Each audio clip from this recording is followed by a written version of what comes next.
Samajwadi party के विधायक अतुल प्रधान कल अमेरिका से जिस तरह भारतीयों को डिपोर्ट किया गया, हाथों में हथकड़ी लगाकर विधानसभा पहुंचे थे, आज गन्ने को लेकर के, गन्ना किसानों की समस्याओं को लेकर के विधानसभा पहुंचे हैं। अतुल भाई, बड़ा मुद्दा है, कल इंटरनेशनली मुद्दा था, आज रीजनल मुद्दा है। हर मुद्दे को विधानसभा तक लाना, सरकार के कानों तक पहुंचाना जिम्मेदारी ले रखे हैं। देखिए, आप ये समझिए कि जो हमारी उत्पत्ति है वो किसान कौम से है, और जिस सोच के साथ हमें सदन भेजा गया, क्योंकि हम मुख्य विपक्षी दल हैं, हमारी सोच ये होनी चाहिए कि किस तरीके से जनता के किए गए वादे जो सरकार ने किए थे, भाजपा ने किए थे, उनको कैसे सरकार को याद दिलाएं।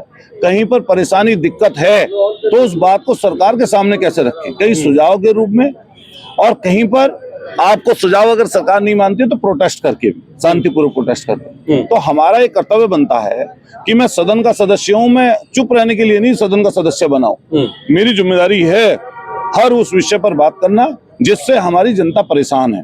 तो मैं उन सब बातों को, उन विषयों को लगातार उठाता रहा हूं, चाहे सदन के अंदर चाहे सदन के बाहर, सड़क से लेकर सदन तक और सदन से लेकर सड़क तक। ये हमारी जिम्मेदारी बनती है कि हम जनता की आवाज को बुलंद करें। और कल भी आपने देखा होगा जिस तरीके से हम जंजीर पहन के पूरे इंटरनेशनल रूप से उसको लिया गया, और ये जहां हम लोग इंडियन होने पर प्राउड करते हैं, तो वहीं पर ट्रंप से दोस्ती की बात करते थे, गले मिलने की बात करते थे, उसी समय प्रधानमंत्री जी वहीं पर गए। क्या एक कोलंबिया जैसे देश जिसकी छोटी अर्थव्यवस्था है, जिससे ज्यादा व्यापार भी अमेरिका का नहीं है, उसने तो आंखों में आंख डालकर अपनी बात मनवा ली। और हमारे प्रधानमंत्री जी कम से कम जंजीर खुलवा देते उनकी। ऐसे कौन सा वो यहाँ के मुजरिम थे? अरे अपना जहाज भेज देते।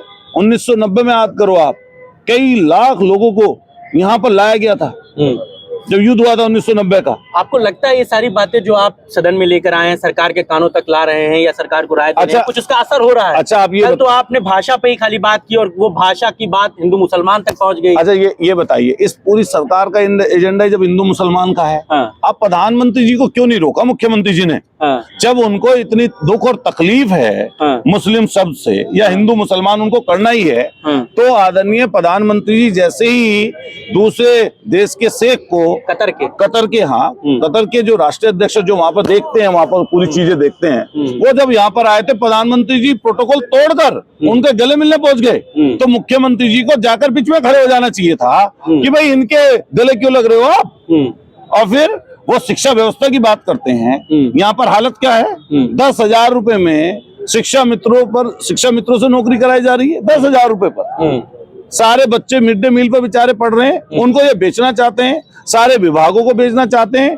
तो इनकी मंशा किसी को लाभ देने की, मदद करने की नहीं है, इनको तो हिंदू मुसलमान में बांट कर लोगों को सियासत करने की मंशा है। आपने लैंग्वेज पे सवाल उठाया, वो मुद्दा हिंदू मुसलमान का बन गया, आप कठमुल्ले तक हो गए, तमाम बातें मुख्यमंत्री जी ने कह दी। अभी केशव मौर्य जी का एक ट्वीट भी आया है। मुख्यमंत्री जी अगर इस बात को कह रहे हैं तो प्रधानमंत्री जी को एक ट्वीट करके मुख्यमंत्री जी का समर्थन कर देना चाहिए, जो उन्होंने सदन में बोला। जो उन्होंने सदन में बात बोली है, प्रधानमंत्री जी को या राष्ट्रीय अध्यक्ष भारतीय जनता पार्टी को इनकी भाषा पर निश्चित रूप से समर्थन कर देना चाहिए। लेकिन आप लोग कुछ और कहना चाह रहे थे, केशव मौर्य ने भी इससे सनातन का विरोध अरे कुछ नहीं, वो तो कह रहे हैं कि अखिलेश यादव ये अपने गुनाहों पर पर्दा डालने के लिए कर रहे हैं। और ये क्योंकि कुंभ में बहुत डिफीट खाए हैं, इनकी दंड पड़ गया पूरा, इनकी जो थी उस पर चोट लग गई, तो इस कारण से ये बेचारे परेशान है, बौखलाए हुए हैं। अखिलेश यादव जी ने लगातार इस विषय को उठाया, वहाँ की परेशानी दिक्कतों को उठाने का काम किया। इन्हें लगता है कि पहले से ऐसी कुछ बात बोल दो जिससे विवाद दूसरी तरफ चला जाए। लेकिन आप परेशानी बता रहे हैं, वो तो आपको सनातन का विरोधी बता दे रहे हैं। ठीक है, वो पता नहीं कैसे सनातनी है जो दूसरे की भावनाओं को आहत करते हैं। तो अतुल प्रधान है आज गन्ना लेकर विधानसभा पहुंचे हैं और कहते हैं कि सरकार तक ये मुद्दा पहुंचाया जाएगा।